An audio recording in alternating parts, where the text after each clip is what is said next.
नमस्कार दोस्तों। अब हम प्रयोगवाद की टेस्ट सीरीज है संख्या 29 का अध्ययन करेंगे। पीछे अपन ने प्रयोगवाद के प्रश्नों का व्याख्या सहित अध्ययन किया। ठीक उसी प्रकार इस वीडियो में भी प्रत्येक प्रश्न की विस्तार से व्याख्या करते हुए पढ़ेंगे। देखिए, कल एक प्रश्न में थोड़ी सी मिस्टेक हो गई थी। वो मिस्टेक ये थी कि समय देवता जो रचना है वो ऑप्शन दूसरे क्वेश्चन का उठा लेने की वजह से मिसप्रिंट हो गया था। उसमें गिरिजा कुमार माथुर बता दिया, उसके लिए मैं क्षमा चाहता हूँ। ये जो कविता है समय देवता, ये नरेश मेहता की कविता है और मेरा समर्पित एकांत में संकलित है। तो आपको, अगर आपने नोट कर लिया तो उसको आप संशोधन कर लीजिएगा। उसके लिए मैं क्षमा चाहता हूँ आपसे और आशा करता हूँ कि आप इस बात को गंभीरता से नहीं लेंगे। ठीक है, अब चलते हैं अपन आज की प्रश्नोत्तरी के बारे में। पहला प्रश्न है मित्रों, सिर पर जूता पैर में टोपी किसकी कविता है? सिर पर जूता पैर में टोपी किसकी कविता है? रघुवीर सहाय, लक्ष्मीकांत वर्मा, नागार्जुन या मुक्तिबोध? तो ये जो कविता है सिर पर जूता पैर में टोपी, ये लक्ष्मीकांत वर्मा की कविता है। नेक्स्ट देखिए, मेरा प्रतिनिधि राम मनोहर लोहिया के प्रति लिखी गई एक आधुनिक हिंदी कविता किसकी है? प्रश्न पूछा गया है मित्रों, ये प्रश्न पूछे गए हैं सारी की सारी। मेरा प्रतिनिधि राम मनोहर लोहिया के प्रति लिखी गई आधुनिक हिंदी कविता धर्मवीर भारती, अज्ञेय, कुंवर नारायण या रघुवीर सहाय? तो ये जो कविता है वो रघुवीर सहाय की है और रघुवीर सहाय वो लोहियावाद के समर्थक भी रहे हैं। ठीक है, नेक्स्ट देखिए, सीता के परित्याग से संबंधित कविता कौन सी है, रचना कौन सी है? सीता के परित्याग से संबंधित कौन सी रचना है? तो देखिए मित्रों, संशय की एक रात, शंबुक, अग्निलीक, महाप्रस्थान। तो सीता के परित्याग से संबंधित जो रचना है वो अग्निलीक है और ये जो अग्निलीक जो रचना है वो भारत भूषण अग्रवाल की है। ठीक है, अग्निलीक रचना किसकी है? भारत भूषण अग्रवाल की। और भारत भूषण अग्रवाल को उतना वह सूरज रचना के लिए साहित्य अकादमी पुरस्कार भी मिला हुआ है।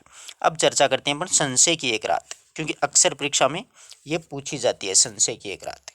संशय की एक रात जो कविता है वो नरेश मेहता की कविता है और इसके अंतर्गत क्या दिखाया गया है, ये नाट्य शैली में लिखी गई है। तो इसमें यह दिखाया गया है कि राम के मन में एक संशय पैदा हो जाता है। राम के मन में एक संशय पैदा हो जाता है और वो संशय ये रहता है कि समुद्र पर पुल बांधे जाने पर राम मन में सोचते हैं कि सीता के लिए इतना बड़ा नरसंहार करना कोई ज़रूरी बात है? क्यों किया जाए, कि सीता के लिए इतना बड़ा नरसंहार क्यों किया जाए? परंतु सहयोगियों के द्वारा ये कहे जाते हैं, ये कहते हैं सहयोगी, ये समझाते हैं कि ये युद्ध है वो सीता के लिए नहीं हो रहा है जबकि प्रजा के लिए हो रहा है। तो राम होते हैं वो युद्ध के लिए क्या कर जाते हैं, प्रस्थान कर जाते हैं। ठीक है, शंबुक जो कविता है, ये जो कविता है उसमें मानवतावादी दृष्टिकोण दिखाया गया है। जगदीश गुप्त की है शंबुक रचना, इसमें मानवतावादी की अभिव्यक्ति दर्शाई गई है। और महाप्रस्थान जो रचना है वो भी नरेश मेहता की ही रचना है। ध्यान रखिएगा, इस प्रकार से सभी प्रश्नों का अपन ने अच्छे से व्याख्या करके समझा है। सभी जो ऑप्शन है वो आपको अच्छे से समझ में आ गया। नेक्स्ट देखिए, साखी किस कवि का काव्य संग्रह है? विजय देवनारायण शाही, कुंवर नारायण, मलयज या केदारनाथ अग्रवाल? तो साखी है वो विजय देवनारायण शाही का काव्य संग्रह है। ठीक है, आगे देखिए, संवेदनात्मक ज्ञान और ज्ञानात्मक संवेदन सूत्र का प्रयोगकर्ता कौन था? विजय देवनारायण साहित्य, गजानन मागो मुक्तिबोध, रामस्वरूप चतुर्वेदी या रमेश कुंतल मेघ? तो संवेदनात्मक ज्ञान और ज्ञानात्मक संवेदना के सूत्रकर्ता हैं गजानन मागो मुक्तिबोध। गजानन मागो मुक्तिबोध को संवेदनशील इंद्रिय बोध का कवि भी कहा जाता है, ये भी ध्यान में रखना। नेक्स्ट देखिए, बहुत बार पूछा जाता है ये प्रश्न, आत्मजयी के रचनाकार कौन है? धर्मवीर भारती, हरिनारायण व्यास, कुंवर नारायण या रघुवीर सहाय? तो आत्मजयी वो कुंवर नारायण की रचना है और ये एक प्रबंध काव्य है मित्रों। इसमें कठोपनिषद पर आधारित है ये रचना। कई बार तो ये भी पूछी जाती है कुंवर नारायण की कौन सी रचना कठोपनिषद पर आधारित है, तो आत्मजयी रचना है। इसमें यम नचिकेता संवाद पर ये आधारित है कठोपनिषद के। इसके अंतर्गत क्या होता है कि नचिकेता प्रबुद्ध नई चेतना का प्रतीक माना जाता है, और वज्र सर्वा होता है वह पुराने मूल्यों की वाहक पीढ़ी का प्रतीक माना जाता है, जिसको मूलतः आधुनिक चेतना का काव्य भी कहा जाता है। तो बहुत बार ये पूछी जाती है, आत्मजय रचना सीधी पूछता है कुंवर नारायण के, किस पर आधारित है, कठोपनिषद पर। नचिकेता और वज्र सर्वा, नचिकेता प्रबुद्ध नई चेतना का, वज्र सर्वा पुराने मूल्यों का प्रतीक है। माया दर्पण किसकी रचना है, श्रीकांत की, दुष्यंत की, धर्मवीर भारती की या धूमिल की। तो माया दर्पण है वो श्रीकांत वर्मा की कविता है। पटकथा, पटकथा चंद्रकांत देवताले, धूमिल, रघुवीर शाह या राजेश जोशी। तो पटकथा है वो धूमिल की है, और धूमिल की प्रसिद्ध जो कविता है ना वो है मोचीराम कविता, वो ध्यान में रखिएगा। धूमिल की प्रसिद्ध कविता कौन सी है, मोचीराम है। संशय की एक रात की विदा क्या है, अपन ने अच्छे से पीछे चर्चा की है। संशय की एक रात है वो काव्य नाट्य मानी जाती है, काव्य तो है परंतु नाट्य संवादों के रूप में ये लिखी गई है।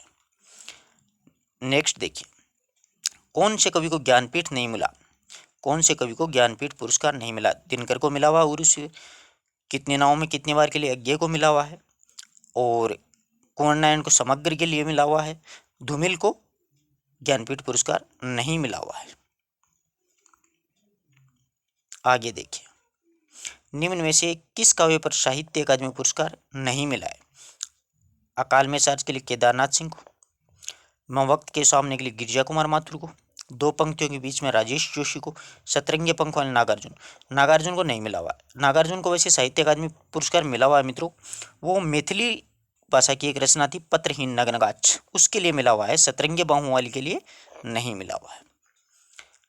नेक्स्ट देखिए, साहित्य अकादमी की स्थापना किस वर्ष में हुई। तो साहित्य अकादमी की स्थापना 1953 में हुई थी। अरुण कमल की काव्य कृति नहीं है, पहाड़ पर लालटेन, अपने केवलधार, सबूत या नए इलाके। तो पहाड़ पर लालटेन है वो मंगेश डबराल की कविता है। ठीक है। शाठोत्री कविता का आशय क्या है। 1960 के उत्तरार्ध में रचित 7 कवियों की रचनाएं, 1960 के बाद की रचित सभी रचनाएं, 1960 के बाद एक विशेष काव्यधारा, या इनमें से कोई नहीं। तो 1960 के बाद में रची हुई एक विशेष काव्यधारा की जो कविताएं हैं उन्हें ही शाठोत्री कविताएं कहा गया है। नेक्स्ट देखिए, मुझे प्रोफेसरों के बीच छायावाद सिद्ध करना पड़ेगा, ये कथन किसका है, अगेय, निराला, मुक्तिबोध या नागार्जुन। तो ये कथन है वो निराला का है कि मुझे प्रोफेसरों के बीच में छायावाद सिद्ध करना पड़ेगा। आगे देखिए, छायावाद व्यक्तिवाद की कविता है जिसका आरंभ व्यक्ति के महत्व को स्वीकार करने और करवाने से हुआ है। छायावाद एक व्यक्ति की कविता है जिसका आरंभ एक व्यक्ति के महत्व को स्वीकार करने और कराने से हुआ है। यह कथन नंदुलारी वाजपेयी का है, डॉक्टर नगेंद्र का, या नामवर सिंह का, या नगेंद्र का। तो ये जो कथन है वो डॉक्टर नामवर सिंह का है। ध्यान रखना, अच्छा कथन है, नोट कर लीजिएगा, परीक्षा में अक्सर ऐसे कथन एक आध पूछ ले जाते हैं। नेक्स्ट देखिए, प्रगतिवाद और प्रयोगवाद छायावाद की उपशाखाएं हैं। प्रगतिवाद और प्रयोगवाद छायावाद की उपशाखाएं हैं। ये मूलतः एक ही युग चेतना अथवा युग सत्य से अनुप्रमाणित है और एक दूसरे के पूरक भी हैं। ये कथन सुमित्रानंदन पंत के द्वारा कहा गया था। ध्यान रखिएगा, प्रगतिवाद शब्द का सबसे पहले प्रयोग है वो सुमित्रानंदन पंत के द्वारा ही किया गया था। कई पुस्तकों में आपको नंदुलारे वाजपेयी मिल जाएगा, वो सही नहीं है, ध्यान रखिएगा। प्रगतिवाद और प्रयोगवाद छायावाद की उपशाखाएं हैं जो मूलतः एक ही युग चेतना अथवा युग सत्य से अनुप्रमाणित है और एक दूसरे के पूरक हैं। ये कथन पंत का है। नेक्स्ट देखिए, मैं प्रयोगवाद का अगुआ नहीं पिछलगुआ कवि हूँ। ये बात अजय ने कही थी, ये दिनकर ने या नागार्जुन ने या फिर मुक्तिबोध ने। तो ये जो कथन है वो दिनकर के द्वारा कहा गया था कि मैं प्रयोगवाद का अगुआ नहीं पिछलगुआ कवि हूँ। ठीक है। नेक्स्ट देखिए, कबीर की जैसी सामाजिक विद्रोह का तीखापन और प्रणय अनुभूति की कोमलता एक साथ मिलती है, कुछ वैसा ही रचाव जो है वो मुक्तिबोध में भी है। ये कथन किसके द्वारा कहा गया था। कबीर की जैसी सामाजिक विद्रोह का तीखापन और प्रणय अनुभूति की कोमलता एक साथ मिलती है, वैसा ही रचना कार्य है वो मुक्तिबोध में भी है। ये कथन है वो रामस्वरूप चतुर्वेदी के द्वारा कहा गया था।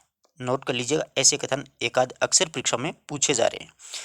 अगला देखिए, निंदिया सतावे मोहे समझी से सजनी, निंदिया सतावे मोहे, समझी ही से सजनी। ये पंक्ति दिनकर की है, अगे की, निराला के, शमशेर बहादुर सिंह की। तो ये जो पंक्ति है वो शमशेर बहादुर सिंह की पंक्ति है। नेक्स्ट वीडियो में अपन टोटली प्रयोगवाद और नई कविता की पंक्तियां ही ले रहे हैं। प्रगतिवाद समाजवाद का ही साहित्य का व्यक्ति है। प्रगतिवाद है वो समाजवाद की ही साहित्य का व्यक्ति है। ये कथन किसका है? तो ये जो कथन है डॉक्टर बच्चन सिंह, वासुदेव सिंह, नामवर सिंह या नगेंद्र। ये नामवर सिंह का कथन है, ध्यान रखिएगा। सॉरी, नामवर सिंह का नहीं, ये कथन है नगेंद्र का। यह कथन किसका है? नगेंद्र का। प्रगतिवाद और समाजवाद, प्रगतिवाद समाजवाद की ही साहित्य का व्यक्ति है। यह कथन डॉक्टर नगेंद्र का है। अच्छा कथन है, नोट कर लीजिएगा। व्यंग्य की सर्वाधिक प्रखरता किसके काव्य में देखने को मिलती है या पाई जाती है? आशा करता हूँ सभी को पता होगा। ये नागार्जुन के काव्य में व्यंग्य की प्रखर प्रवृत्ति पाई जाती है। सबसे ज्यादा अगर व्यंग्य किसी ने लिखा कबीर के बाद तो वो नागार्जुन है। इसलिए नागार्जुन को आधुनिक युग का कबीर भी कहा जाता है। ठीक है, अब देखिए, इस प्रकार से अपन ने आज जो प्रश्न है प्रयोगवाद के सारे प्रश्न, आशा करता हूं कि व्याख्या सहित आपको अच्छे से समझ में आए होंगे। अगर आपको वीडियो अच्छा लगा तो अपने मित्रों तक जरूर शेयर करें।